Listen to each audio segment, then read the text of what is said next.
آیت اللہ بہجت بھی فرماتے تھے کہ ہم امام زمانہ کے دوست ہیں، لیکن ظہور امام کے لیے دعا میں ہم ایک غلطی کرتے ہیں۔ امام زمانہ کا ظہور بھی ہماری اہم حاجتوں میں سے، لیکن ہم اجل اللہ فرجہ اس لیے کہتے ہیں لوگوں کو سمجھا دیں کہ اب مجلس ختم ہو گئی۔ سب سے آخر میں امام کے لیے بس ایک، آپ جب السلام علیکم یا صاحب العصر والزمان کہا جائے گا تو اس کا مطلب مجلس اینڈ ہو گئی، اب گھر کو چلے جانا ہے۔ تو دیکھا جائے تو کہانی اب شروع ہونی چاہیے، یہ تو ہم نے کہہ دیا، اس کے بعد سے اس کے لیے ورکنگ شروع ہونی چاہیے، لیکن ہمارا اینڈ اس کے اوپر ہوتا ہے۔ فرماتے ہیں جہاں لوگوں کا زیادہ ہجوم ہوتا ہے یا کہیں مثلا لڑائی جھگڑا ہونے لگتا ہے تو لوگ کہتے ہیں بر محمد و آل محمد صلوات، اور پھر صلوات چلیں آپ بھی پڑھ دیجئے، اللہم صلی علی محمد و آل محمد۔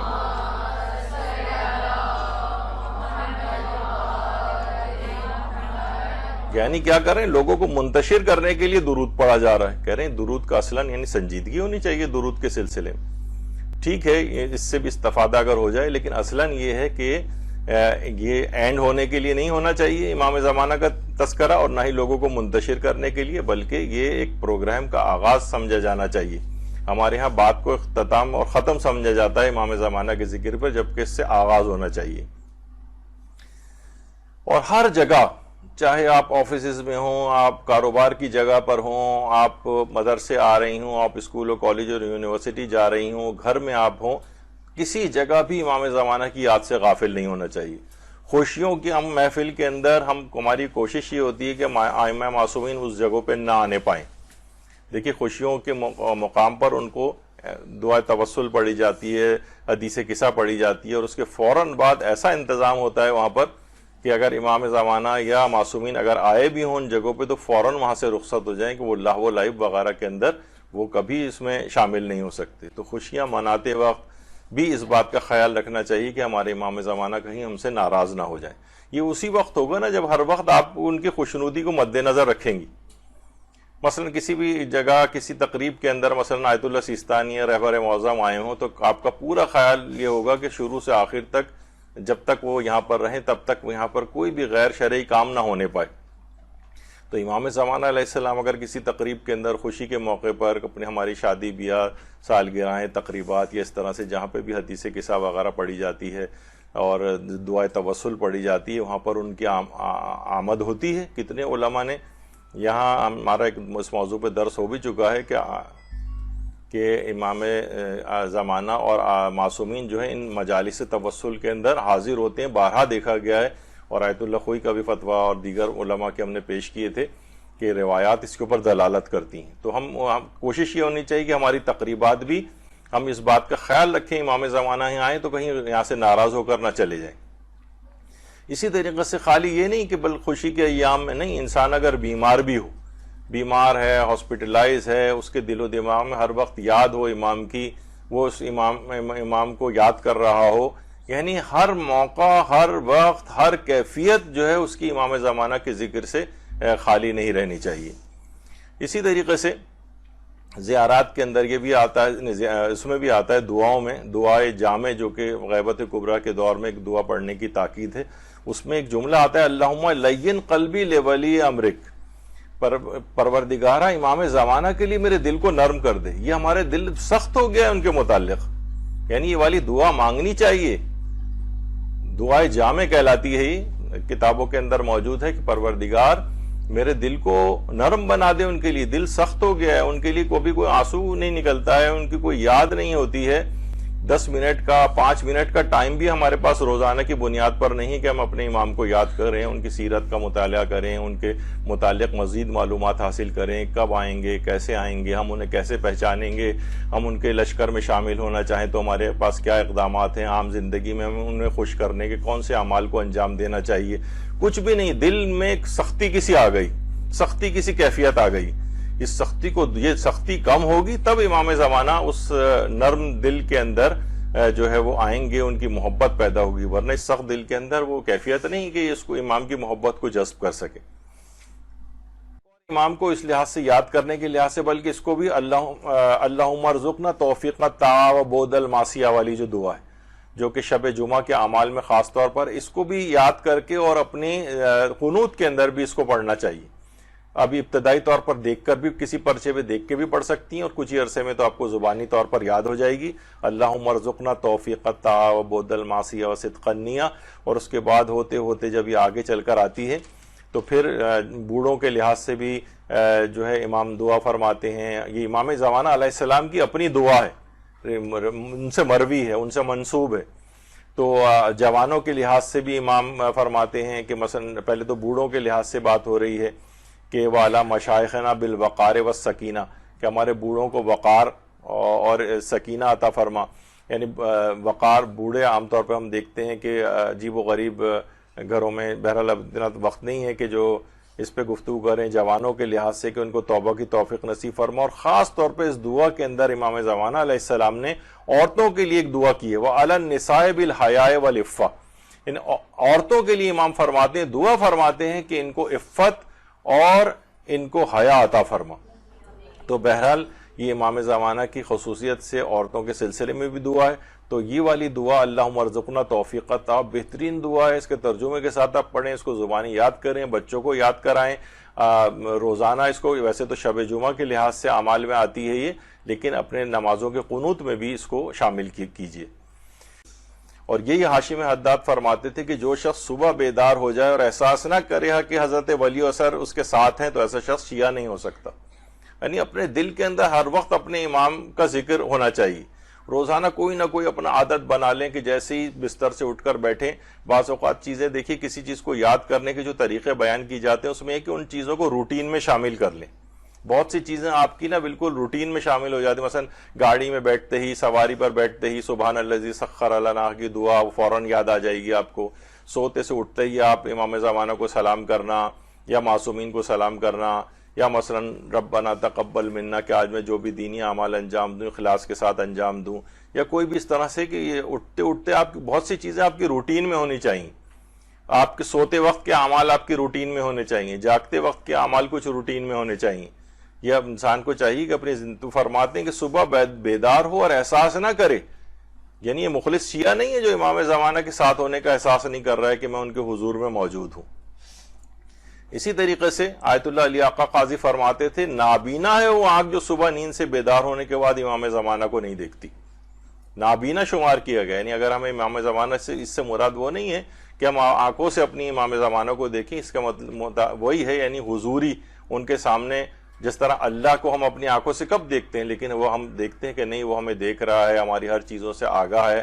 تو ہم وہ والی کیفیت اس لحاظ سے امام زمانہ کی بھی پیدا کریں کہ ہم ان کے حضور میں ہیں. ہمارے ابھی آگے چل کر ہم ذکر کریں گے کہ ہمارے نامہ اعمال ان تک جو ہے وہ پہنچتے ہیں. رجب علی خیاط کے دوست بیان کرتے ہیں کہ جتنے سال میں ان کی خدمت میں تھا تو میں نے احساس کیا کہ حضرت حجت کے ظہور کے علاوہ کوئی اہم خواہش ان کی تھی نہیں. دوستوں کو بھی آپ بات یاد دہانی کراتے تھے کہ جہاں تک ہو سکے ظہور حجت کے علاوہ خدا سے اور کوئی چیز نہ مانگو. آپ کی حالت انتظار ایسی تھی کہ جب کوئی شخص کسی دوسرے سے امام زمانے کے ظہور میں بات کرتا تھا تو ان کی حالت منقلب ہو جاتی تھی اور امام کا ذکر سن کے ہی رونے لگتے تھے. یعنی یہ وہ شخصیت ہے ان کی کہ آقا ری شاہری جیسا محدث انہوں نے ایک پوری کتاب کیمیائے سعادت کے نام سے رجب علی خیاط کے حالات کے اوپر لکھی، جس کا غالباً اردو ترجمہ وغیرہ بھی ہو چکا ہے. تو کوئی اور خواہش ہی نہیں ہے. یعنی صرف کہ اگر حضرت حجت جو ہے وہ ان کا ظہور ہو جائے، وہ ہمیں حاصل ہو جائیں، ان کی خوشنودی ہمیں حاصل ہو جائے تو ساری خواہشیں ہماری خود بخود ہی پوری ہو جائیں گی. لیکن ہم کیا ہے کہ ہم نے بہت چھوٹی چھوٹی خواہشوں میں اپنے دل کو بھی لگایا ہوا ہے، بس یہ حاصل ہو جائے وہ حاصل ہو جائے. وہی دنیاوی چھوٹی موٹی حقیر چیزوں کے متعلق ہماری جو ہے وہ دعائیں رہتی ہیں. آیت اللہ کشمیری فرماتے تھے، عبد الکریم کشمیری، جب تک انسان حضور کو قبول کرنے کے لیے آمادہ نہیں ہوں گے، حضرت حجت کو قبول کرنے کے لیے آمادہ نہیں ہوں گے، ان کے دلوں میں حضرت نے ظہور نہ کیا ہوگا، ان کے دلوں کے قریب نہ ہوئے ہوں گے، تو آپ کا ظاہری ظہور انسانوں میں کوئی تبدیلی پیدا نہیں کر سکے گا. یہ آمادگی پیدا کرنا ہی انتظار حجت ہے، جسے تمام اعمال سے افضل قرار دیا گیا ہے. آمادگی ہونی چاہیے. رٹی رٹائی صرف ایک زیارت جس کی اپنی اہمیت ہے، وہ بھی اسی وجہ سے آپ کو یاد دلائی گئی ہے اور رائج کی گئی ہے، تاکہ کم سے کم زبان کے لحاظ سے ہی کوئی نہ کوئی تذکرہ رہے اور پھر دلوں میں جگہ پانے کی کوئی گنجائش بنے. تو جب تک دل حضرت حجت کو قبول کرنے کے لیے تیار نہیں ہوں گے، جب تک کتنا بھی آپ الجل کہہ لیں، کوئی فرق نہیں، کوئی فائدہ اس سے نہیں ہوگا. یہ صرف زبانی کلامی کی حد تک نہ ہو جب تک کہ اندرونی طور پر آمادگی نہ پائی جائے، ورنہ بھی آپ نے سن لیا کہ وہ بھی خطوط لکھ کر بلا رہے تھے کوفی، لیکن اس کے بعد پھر انہوں نے ساتھ نہیں دیا۔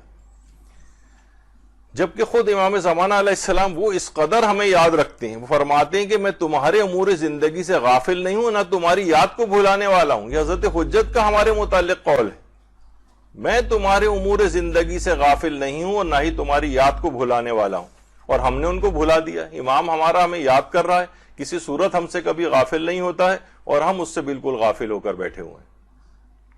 اور آیت اللہ بہجت یہ بات بھی کہتے تھے کہ ہمیں یہ عقیدہ رکھنا چاہیے کہ حضرت ولی اثر کی عنایتیں اور امداد پیش آنے والے واقعات، حوادث اور مصیبتوں میں ان کے شیعوں کے شامل رہیں، اور ہمارے امام جس کی اطاعت فرض ہے وہ زندہ ہیں اور یقیناً ظہور فرمائیں گے۔ وہی تو اللہ کی دیکھنے والی آنکھ ہے جو ہمارے حالات سے مطلع ہے۔ یعنی امام زمانہ ہمارے حالات سے مستقل مطلع ہیں، ہمارے مسلسل کسی صورت ہم سے غافل نہیں ہوتے، ہر وقت ہمیں یاد رکھتے ہیں، اور ہم نے ان کی یاد کو بھلا دیا ہے، جس کی طرف بہت متوجہ ہونے کی ضرورت ہے۔ اور یہاں پر اس سے مراد یہ ہے، جب بھی یہ بات یاد رکھ لیجئے کہ جب بھی کہا جائے کہ آیت اللہ بہجت کے متعلق ملتا ہے کہ وہ اکثر ہی کہتے تھے کہ امام زمانہ کو حاضر و ناظر سمجھو، تو بہت سے کم علم حضرات یا وہ جن کو ہر وقت شرک کا بھوت سوار رہتا ہے، خیالی بھوت، تو وہ یہ کہتے ہیں کہ تو آپ نے اللہ میاں کی طرح سے ان کو بنا دیا۔ تو یہاں پر حاضر و ناظر ہونے سے مراد احاطہ علمی ہے۔ کسی جگہ آیت اللہ بہجت نے احاطہ علمی کا لفظ استعمال کیا، اور کہیں صرف حاضر و ناظر بھی کہا ہے۔ تو اس کو لوگ سمجھتے نہیں، کہ وہ سوچتے ہیں کہ اللہ صرف حاضر و ناظر ہے اور امام کے لیے ہم کہہ رہے ہیں تو گویا ان کو اللہ بنا رہے ہیں۔ ایسا نہیں، اس سے مراد احاطہ علمی ہوتا ہے۔ آیت اللہ بہجت فرماتے ہیں امام زمانہ زمانے غیبت میں بھی علمی احاطہ رکھتے ہیں، اور تمام امور کو دیکھتے ہیں اور فعالیت بھی رکھتے ہیں، بلکہ مرزا شیرازی بزرگ کو متعدد پیغامات اور احکامات بھی بھیجتے تھے۔ یعنی اپنے اس میں کلمات میں آیت اللہ بہجت نے اس بات کو نقل کیا۔ تو نامہ اعمال، تو اس میں آیت اللہ بہجت بھی یہ بات فرماتے تھے، اور کہ ہفتے میں 2 دن ہمارے نامہ اعمال جو ہیں وہ امام زمانہ کے پاس پیش ہوتے ہیں، یعنی پیر اور جمعرات کو۔ تو فرماتے ہیں کہ پتہ نہیں ہم امام زمانے کے پاس کس فہرست میں ہیں، یہ وہ ہستی جن کے سامنے خدا کے بندوں کے اعمال ہفتے میں 2 دن پیش کیے جاتے ہیں، یعنی پیر اور جمعرات کو۔ یعنی ہمیں روزانہ احساس کرنا چاہیے کہ امام روزانہ ہمارے حالات سے مطلع ہو رہے ہیں، کس قدر ہمیں روزانہ کی پوری رپورٹنگ ہماری امام کے پاس جا رہی، تو کتنا ان کو یاد کر کے اور گناہوں سے اپنے آپ کو بچانا چاہیے۔ جیسے یہی ابھی آپ نے سنا کہ جمعے کے روز کا بھی انہوں نے تذکرہ کیا کہ امام عصر کے وقت کیوں مغموم ہو جاتے ہیں، وہ برے اعمال دیکھ کر ہمارے مغموم ہو جاتے ہیں۔ اچھا، اس کے لیے ایک دلیل بھی ہے، قرآن کی ایک آیت ہے وَقُلْ اعْمَلُوا فَسَيَرَى اللَّهُ عَمَلَكُمْ وَرَسُولُهُ وَالْمُؤْمِنُونَ، تم لوگ اعمال کیے جاؤ، فَسَيَرَى اللَّهُ عَمَلَكُمْ، اللہ تمہارے اعمال کو دیکھتا ہے، وَرَسُولُهُ، اور اس کے رسول تمہارے اعمال کو دیکھتے ہیں، وَالْمُؤْمِنُونَ، اور مومنین تمہارے اعمال کو دیکھتے ہیں۔ عمل کیے جاؤ، یعنی یہ سب ہمارے اعمال سے واقف ہیں۔ کل شیء احصیناہ فی امام مبین، ہر چیز جو احصا کر دی گئی ہے امام مبین میں، تو وہ ہر چیز سے ہماری واقف ہے۔ اور خود امام فرماتے ہیں کہ ہم تمہارے اعمال سے مکمل باخبر ہیں اور تمہاری کوئی بات ہم سے پوشیدہ نہیں۔ یہ خود امام نے بہار میں امام زمانہ علیہ السلام کا قول جو ہے اس میں نقل ہوا ہے۔ اللہم صلی علی محمد و علی محمد۔ روایات میں یہ بات بھی آئی ہے کہ ہمارے نامہ اعمال پیغمبر اسلام کے پاس بھی ہفتے میں 2 دن، اللہم صلی علی محمد و علی محمد، ہر پیر اور جمعرات کو پیش کیے جاتے ہیں۔ اور ایک روایت میں امام رضا علیہ السلام سے بھی ہے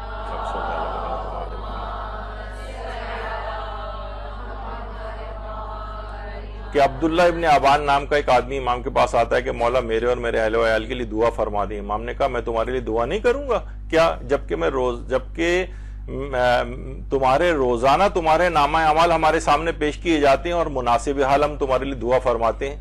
عبداللہ ابن ابان ذرا متعجب ہوئے اور دل میں سوچنے لگے کہ یعنی روزانہ ہمارے نامہ اعمال امام کے سامنے پیش کیے جاتے ہیں۔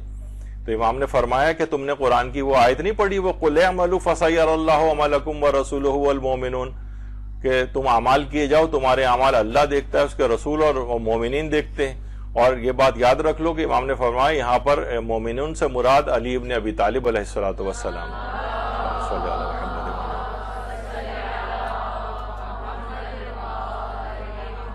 اور علماء فرماتے ہیں اور روایات کے اندر بھی یہ بات آئی ہے کہ جو بات ایک معصوم کے لیے ثابت ہے وہ سب معصومین کے لیے ثابت ہوتی ہے، کیونکہ وہ نفس واحد کی صورت میں ہے اور کلنا محمد کے مصداق ہیں، تو لہٰذا جو ایک کے لیے ثابت ہے وہ سب کے لیے، جو بھی امام ہو وہ اس کے پاس وہ تمام اعمال جو ہیں وہ پیش کیے جاتے ہیں۔ تو کس قدر ہمیں چوکنا ہو کر بیٹھنا ہے۔ اسی طریقے سے دعائے عہد جو ہے یہ اس کو کوشش کر کے ہفتے میں کم سے کم ایک دن ضرور پڑھ لینا چاہیے۔